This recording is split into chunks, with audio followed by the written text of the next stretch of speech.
माएँ हम सबको बड़ी प्यारी हैं, लेकिन बहुत सारी जगहों पे माँओं को अपनी बाउंड्रीज सेट कर लेनी चाहिए कि भाई इससे आगे मुझे तजावुज़ नहीं करना चाहिए।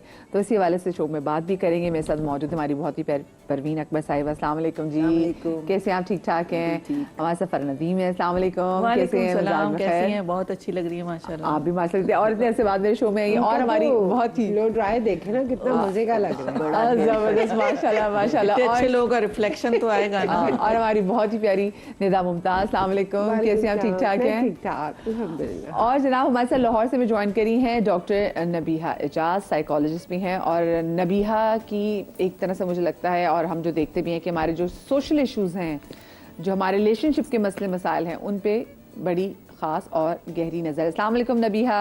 वालेकुम अस्सलाम, कैसी हैं आप? अल्लाह का शुक्र, बिल्कुल ठीक। बस आपके लिए दुआएं, क्योंकि लाहौर में इस वक्त स्मॉग बहुत ज़्यादा है और टेंशन बढ़ी है कि जितने भी प्यारे वहाँ पे लोग रहते हैं वो तमाम तो लाहौरी जो है वो बखैर आफियत रहें। अच्छा, मैं सबसे पहले तो मेरा आप लोगों से सवाल है कि आप लोगों की शादी से पहले आपकी अम्मी के साथ कितनी बॉन्डिंग थी, और शादी के बाद आपके और आपकी अम्मी के रिलेशनशिप में कितना से चेंज आया? जाहिर है बेटियों का माँ के साथ ज़्यादा ही वो होती है, अंडरस्टैंडिंग होती है। तो हमारे ज़माने में हमारी माँओं ने हमें पहले ही सिखा दिया था कि जाओ, अब वो घर तुम्हारा है, सास को अपनी माँ समझो। हमने कभी भी कोई भी प्रॉब्लम ज़िंदगी में उतार चढ़ाव आते हैं, ऊपर नीचे होता है, लेकिन हमने कभी भी अपनी माँ को बताया नहीं कि हमारे साथ क्या है, सिर्फ ये सोच के कि वो एक टेंशन में आ जाएंगी माँ का ख्याल करके। मगर आजकल बिल्कुल रिवर्स है। आजकल बेटियां जो हैं वो इतनी इतनी सी बात पहुंचा देती हैं, ये ठीक नहीं है, क्योंकि माएँ होती हैं बहुत जज्बाती। वो अगर कोई ऐसी बात सुनती हैं कि थोड़ी बहुत ज़्यादती हो गई है, तो मैंने बहुत सी माँओं को देखा है कि वो कहती है अच्छा आ जाओ, और वो आ जाओ जो है ना वो फिर जाने वाला नहीं होता, वो फिर आ जाओ ही हो जाता है। तो मेरा ख्याल है कि आजकल की माँओं को थोड़ा सा, जैसे आपने कहा कि कुछ बाउंड्रीज होती है, ख्याल रखना चाहिए कि ये बड़ी छोटी छोटी चीज़ें बाज़ औक़ात तबाही ले आती हैं बेटियों के लिए। और ये सब पे टाइम आना था, सबने जब लड़कियों ने खवातीन ने ब्याह के अपने घर जाना था। वैसे जब आपकी जब शादी हुई थी तो आपकी अम्मी ने आपको क्या कहा था? हमें यही कहा था कि देखो बेटा, ये ना समझना कि जो आसाइशें इस घर में मिली हैं उस घर में भी मिलेंगी, एडजस्ट करना किसी भी तरह। मतलब खुदा ना खास्ता ऐसा नहीं है कि फ़कीरों के घर तुम्हें दे दिया है, लेकिन ये है कि बाज़ औक़ात हो जाता है, ऊपर नीचे हो जाता है, लेकिन उसको बहुत खुश असलूबी से निभाना। और कोई भी बात हो, कोई प्रॉब्लम हो, कोई हो, तो पहले अपनी सास से डिस्कस कर लेना। अगर मियाँ की कोई बात है तो अपनी सास को बताना कि मुझे ये है, ऐसा है, ऐसा है। फिर देखो उनका क्या रिएक्शन होता है। मियाँ से खुद डायरेक्ट बात करो। लड़कियों को डायरेक्ट बात कर लेनी चाहिए। अगर शौहर से कोई शिकायत है, शौहर से इतनी तो फ्रेंकनेस होती है ना, बता दें, सास को बता दें, सास से अच्छा रिलेशन रखें। तो घर में एक बुजुर्ग होता है, एक खातून होती है, वो भी अपना दौर गुजार के आई होती है, उनको तजर्बे होते हैं, उनसे डिस्कस कर लें तो वो बेहतर होता है, बजाय ये कि एक और घर को आप इन्वॉल्व करें और माँ को खुसूसन इन्वॉल्व करें, और फिर माँ जज्बात में आके कोई ऐसा कदम ना उठा ले जो आपकी ज़िंदगी का एकदम पछतावा ही हो जाए। हाँ, ये होता है, ये मैंने देखा है, मेरी अपनी फैमिली में मैंने देखा है कि वो आ गई तो आ गई, अब जाने के सारे रास्ते बंद हैं। क्योंकि देखिए एक टाइम पीरियड होता है इंतज़ार का। मर्द एक वक्त तक इंतज़ार करता है, उसके बाद वो अपने तमाम दरवाजे बंद कर देता है, उसके बाद फिर वापसी का रास्ता नहीं है। तो बेहतर ये होता है कि भाई अंडरस्टैंडिंग से चलें, अपनी माँ से ज़रूर मशवरे करें। बाज़ औक़ात माएँ इतना गलत मशवरा देती हैं कि आप हैरान रह जाते हैं कि ये कैसे इन्होंने कर लिया। आ जाओ, अच्छा जी आ जाओ, हो गया। अब फिर माँ को भी एहसास होता है, और फिर वो बेटी से ज़रूर पूछती है कि आया नहीं तुम्हें लेने के लिए। तो रास्ते आपने खुद बंद कर दिए ना। और फिर पता नहीं किस जोम में होती हैं माएँ कि बेटियाँ अगर हैं, और आजकल का ज़माना तो ये है कि तू नहीं और सही और नहीं और सही। बिल्कुल ऑप्शंस बहुत हैं। और लड़कियां और लड़कियों के लिए ऑप्शन कम है। मैं तो कहती हूँ कि आजकल जो कुंवारी लड़कियां हैं उनके लिए लिए इतने प्रॉब्लम है। उनके लिए प्रॉब्लम है, उनके लिए रिश्ते मुयस्सर नहीं है। तो फिर अगर हम मुआशरे में ऐसी अगर कोई आ जाती हैं, कोई डिवोर्सी आ जाती हैं, तो उनके लिए कितना मसला होगा। बस मसला यही ना, टॉलरेंस खत्म हो गया है। और मैं तो समझती हूँ माओ को कुछ कहने की जरूरत ही नहीं होती, क्योंकि माएँ जो होती हैं, हम बेटियां होती हैं, तस्वीर होती है माँ की। वो अपनी माँ को देखती हैं कि वो किस तरह घर में चलती हैं। जैसे लोग कहते थे कि जब जिस लड़की से शादी करनी पहले जमाने में, तो कहते इसकी माँ को देखो। अच्छा, बचपन से अपनी माँ को देखा कि किस तरह उन्होंने मेरी दादी की खिदमत की, किस तरह वो घर में करती थी, किस तरह मेरे फादर से बात करती थी, तो किस तरह उन्होंने बच्चों से बिहेव किया। तो उनको देख के हम अडॉप्ट करते हैं। बेटियां जो होती हैं माँ को देख के अडॉप्ट करती हैं, तो उनके कहने की ज़रूरत ही नहीं पड़ती। मैं तो समझती हूँ कि हम क्या करें क्या ना करें। तो जब मेरी शादी हुई उससे पहले मेरी बहनें, बहुत बड़ा गैप है हम दोनों में, बहनों में। तो मैं छोटी थी तो मेरी माँ से इतनी ज़्यादा बाउंडिंग थी कि मैं उनकी एज अ फ्रेंड थी, सोती भी उनके साथ थी, बात भी उनके साथ करती थी। कि मेरी बाहर स्कूल कॉलेज में कम फ्रेंड्स होती थी, माँ के साथ ज़्यादा होती थी। तो मैं उनको देखती थी कि बड़ा सब्र था उनमें, सब्र बहुत था। तो जो हमने सब्र देखा वही हमने आगे अपने ससुराल में जाके वही काम किया कि हाँ माशाल्लाह शादी के बाद से मैं अपने सास ससुर के साथ थी, उनकी खिदमत की। और अभी लास्ट ईयर उनकी डेथ हुई है, तो उनकी दुआएं ली मैंने। और उन दुआओं से ही मैं समझती हूँ कि माशाल्लाह मेरे बच्चे आज बाहर हैं, ये पढ़ रहे हैं। मैं समझती हूँ मैंने कोई कमाल नहीं किया। ये होता ना कि इंसान समझे कि हाँ उसने बहुत कमाल किया। हम लोग जो एक कदम भी उठाते ना, किसी की दुआ से उठाते। तो आजकल टॉलरेंस खत्म हो गया। लड़कियां समझती हैं कि बस उनकी शादी हो गई तो उन्होंने बस प्रेशराइज करना है अपने मियाँ को कि अलग घर लेके दो।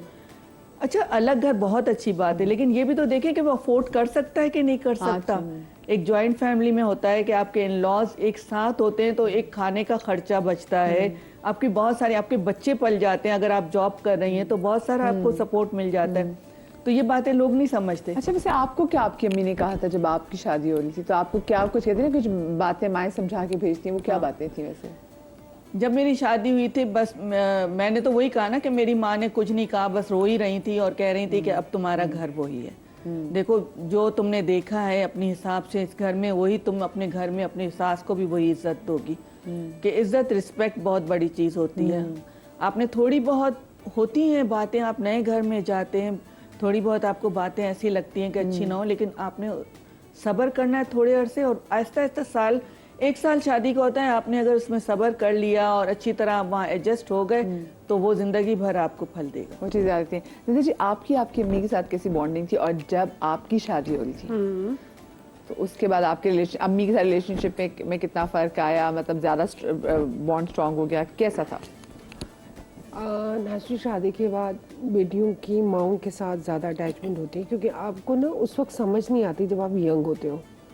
माएँ रोकती हैं, टोकती हैं, उस वक्त आप कहते हैं कि बस हो जाएगा, ठीक है ठीक है ठीक है ठीक है, निकल गए आप। लेकिन शादी के बाद फिर आपको जब रियलाइज करते हैं ना चीज़ें कि जो माँ कहती थी वो ठीक था, हम गलत थे।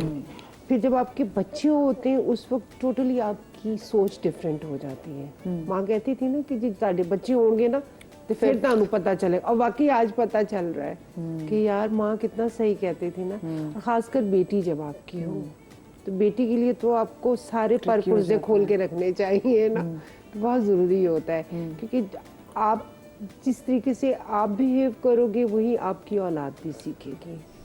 मुझे लगता है, मुझे आगे नहीं मुझे पता कि लोगों की क्या सोच है, लेकिन पर्सनली मुझे लगता है कि अगर मैं किसी के साथ रूड होंगी तो मेरी औलाद में भी वो चीज़ आएगी। अगर मैं हम्बल होंगी तो मेरे औलाद में भी वो चीज़ आएगी। और अल्हम्दुलिल्लाह मैं कहती हूँ बहुत सी माओं से के साथ मैं भी एक खुशनसीब माँ हूँ कि मेरे बच्चे बहुत अच्छे तमीज़दार। और उनमें सबसे बड़ी बात है कि वो अपने छोटे से लेके बड़े से सबके साथ बड़े अदब से मिलते हैं। मैंने कभी अपने बच्चों को पर्सनली नहीं सिखाया है कि नहीं इनसे ऐसे मिलना है, इनसे से बात करनी है। हाँ, उन्होंने खुद सीखा है, क्योंकि हमने वो बिहेवियर अपने साथ रखा, अपने मुलाजिम के साथ रखा, अपने रिश्तेदारों के साथ रखा। तो मैंने कभी अपने बच्चों को फैमिली प्रॉब्लम्स में या लड़ाई झगड़ों में उसमें उनको कभी नहीं इन्वॉल्व किया। उनके अंदर वो चीज़ कभी आई नहीं। हाँ। ना वो कभी बड़ों के साथ बैठे। अच्छा, ये भी बड़ा ज़रूरी है कि आपके कि जैसे मर्जी आपके साथ ताल्लुक है, तो बच्चों को आपने कहना नहीं, आपने सबसे जाके सलाम करना है, सलाम सबसे दुआ जाके लेनी मिलना है। है। हाँ, अगर आपको अगर कोई जवाब नहीं भी देता तो हाँ, कोई बात बात नहीं नहीं, बेटा, हाँ। वो उनका ज़र्फ है। हाँ, आप क्योंकि आपका एक रिश्ता है, कभी ना कभी आपको आमना सामना भी होना है, तो आप तमीज़ के दायरे में सबसे मिले। मुझे मैं इस मामले में बहुत अच्छी अम्मी ने क्या सिखाया बताया जब आपकी शादी हुई, है। आपसे क्या क्या मेरी चंद माँ ने बातें तो कही मुझे थी? बड़ा कुछ सिखाया था। शादी से पहले उन्होंने हम लोगों को बहाने बहाने से कुकिंग का सिखाया, और वो शादी के बाद मुझे काम आया क्योंकि मैं कराची शिफ्ट थी। जब मैं कराची शिफ्ट हुई हूँ तो जाहिर है अब एकदम से तो आप किसी के ऊपर बर्डन नहीं बन सकते ना। तो माँ को था कि जी खाना भी बनाना है आपको, घर को भी मैनेज करना है। अब्बा मुझे कहते थे कि तुम ग्रॉसरी करना सीखो, मुझे कभी हम लोगों ने कभी की नहीं थी, हमेशा अम्मा अब्बा खुद करते थे। लेकिन जब मैंने फर्स्ट टाइम मैंने गोश्त लिया ना, तो मेरे अब्बा को मैंने फ़ोन करके बताया कि आज मैंने गोश्त लिया है, तो वो बड़े खुश हुए। कहते अच्छा मुझे बताओ तुमने बकरे की कौन सी जगह से गोश्त लिया है? क्योंकि हमें तो पता ही नहीं था। तो मैंने कहा बस मैंने ले लिया है गोश्त, लेकिन वो बहुत अच्छा आ गया है। तो मैं आपको बता नहीं सकती कि बकरे की टांग थी या क्या था, मैंने ले लिया। तो मुझे लगता है कि हमारे माँ बाप, आपको पता है पंजाब में जो पता नहीं, मुझे हर एक शहर का एक अपना कल्चर मिजाज है। होता है। हमारी माँ ने हमें कोई इतनी पटियाँ नहीं पढ़ाई थी, बस जो शुरू में सिखा दिया। उन्होंने कहा कि बस जी अब ये तुम्हारा घर है, तुमने वहीं मरना जीना है, कभी आपने उधर की बात इधर नहीं करनी है, इधर की बात उधर नहीं करनी। बस खत्म। That's it. हाँ, ये वैसे बड़ी सी बात है। अच्छा नबिया, हमारे साथ तो ये भी होता है ना कि हम जब ब्याह के जाते हैं तो हम जरा मियाँ से बहुत ज़्यादा मोहब्बत हो जाए तो उसके साथ अपने बचपन में होने वाली तमाम तर ज्यादतियाँ, बहन भाइयों ने कूटा मारा, कभी एक थप्पड़, वो भी सारी बात बता देनी है। फिर इधर की भी हर बात जाके घर में बतानी है कि वहाँ पे ये होता है, मेरी नानी ये करती है, मेरा देवर ये करता है। तो ये जो इधर की बात उधर, उधर की बात इधर होती है, बड़ी गलत होती है। ये कितनी बड़ी फसाद की जड़ है।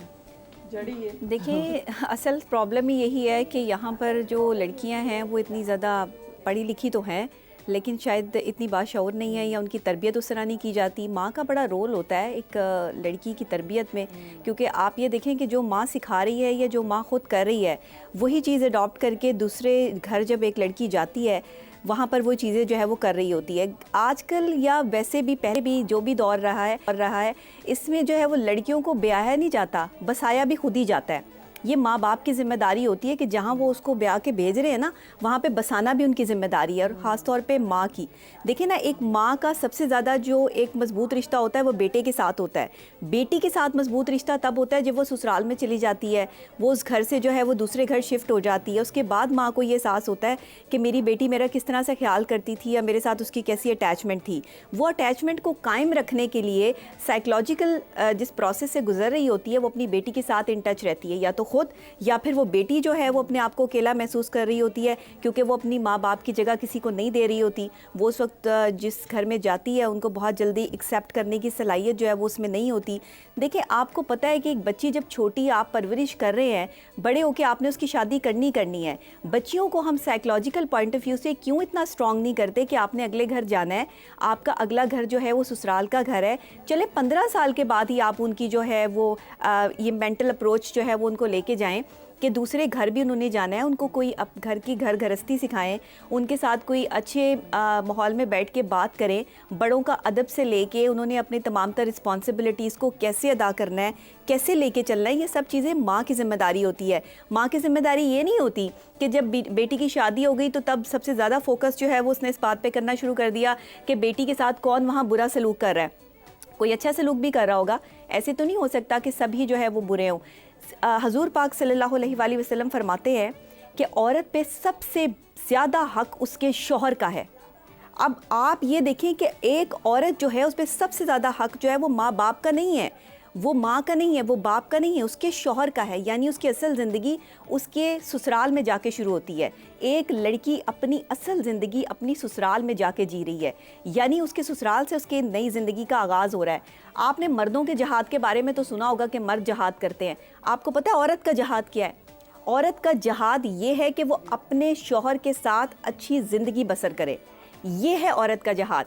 कभी किसी माँ ने जो है वो ये समझाने की कोशिश की है? हम ये तो कहते हैं अपनी ज़ुबान बंद रखना, किसी से बदतमीज़ी ना करना, आगे जाके ये ना करना, लोगों का ख्याल रखना, लेकिन कभी किसी ने ये कहा है कि शौहर की अतात जो है वो सबसे पहले जो है वो फ़र्ज़ है तुम पे, शौहर के साथ तुमने बदतमीज़ी नहीं मुझे करनी? लगता है अभी शायद थोड़ी सी अब शायद पुरानी बात हो गई है कि जी ख्याल रखना। जी। अब तो मैं बहुत से लोगों को देखती हूँ, कहती है, अगर तुम्हें कोई एक सुनाए तो तुम उसको वापस आ जाना। उसको 10 सुनाओ। हाँ। हाँ, वापस आ जाए, सही। उसको तुम सुना देना, बेटा अपना हिसाब बराबर रखना मैं ताकि उनको पता आपको चले। वाकया बस ये तरबियत है ना, ये तरबियत है। मेरी आफ्टर मैरिज मैं बेटा मेरा होने वाला था, आयशा होगी तब हालात अच्छे थे। जब मेरा बेटा हुआ बड़ा वाला तो आप यकीन करें कि मेरे मियाँ का बिजनेस किया नहीं चला, जो भी बहुत ज़्यादा लॉसेस हो गए।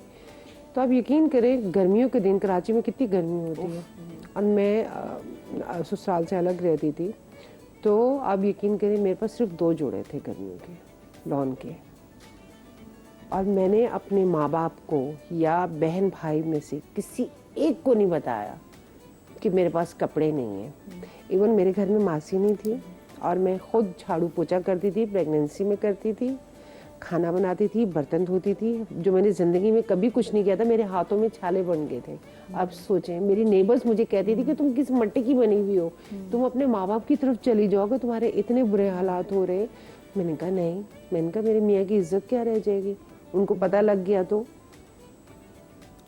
लेकिन मैंने बर्दाश्त किया, सब कुछ किया। मैंने वो 2 जोड़ों में भी अपने बच्चों को पैदा किया कि कोई बात नहीं, हालात आपके साथ है।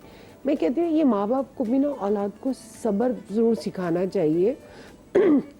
आपके हालात एक जैसे नहीं रहते, आपका अप एंड डाउन होता है, बिजनेस में होता है, हस्बैंड। तो हमारे अब लड़कियों में ना वो चीज़ नहीं रही है ना, सब्र नहीं है, पेशेंस नहीं है, क्योंकि उनके पास ऑप्शंस बहुत है। हमारे माँ बाप ने हमें जो सिखाया हमने वो किया, लेकिन आजकल की जनरेशन में वो कहते हैं जी हम खुद अर्न कर सकते हैं, हम खुद ये कर सकते हैं, तो हम इसके नीचे क्यों दबे। लेकिन घर मर्द से होता है। नहीं, दोनों भी अर्न करें तो घर तो मियाँ बीवी मिलके चलाते हैं। वो तो जो मिलके चला हालात रहे। हो गए हैं मैं उसमें तो एक उस वक्त बंदा काम तो भी नहीं नहीं कर रही थी ना, मैं तो हाँ। शो बिजनेस में भी थी, मैंने काम छोड़ा हुआ नहीं, था। जैसे सब कुछ। आजकल की लड़कियां अगर हाँ। अर्न भी कर रही हैं तो जरूरी थोड़ी है कि अगर आप अर्न करें तो डोमिनेट रहें। आप एक म्यूचुअल अंडरस्टैंडिंग होती है, वही मैं फ्रेंडशिप कहती हूँ ना होती है कि आपकी। अब जो हालात हैं हमारे, अब तो खैर सभी को काम करना चाहिए। इवन बच्चा भी अगर 15 साल का होता है तो उसको बोलो भाई जाओ तुम भी जॉब करो, जैसे बाहर के मुल्कों में होता है। लेकिन मैं कहती हूँ कि लेकिन फिर वहाँ पे औरत का वो मकाम भी नहीं है ना, मतलब यहाँ तो इसलिए फिर ये जो होम मेकर है उसका मकाम भी है, लेकिन आपको बहुत सी चीज़ों का खुद ख्याल रखना। तो मुझे छोटी सी ब्रेक लेनी है, ब्रेक से वापस आते हैं, कहीं मजा आएगा।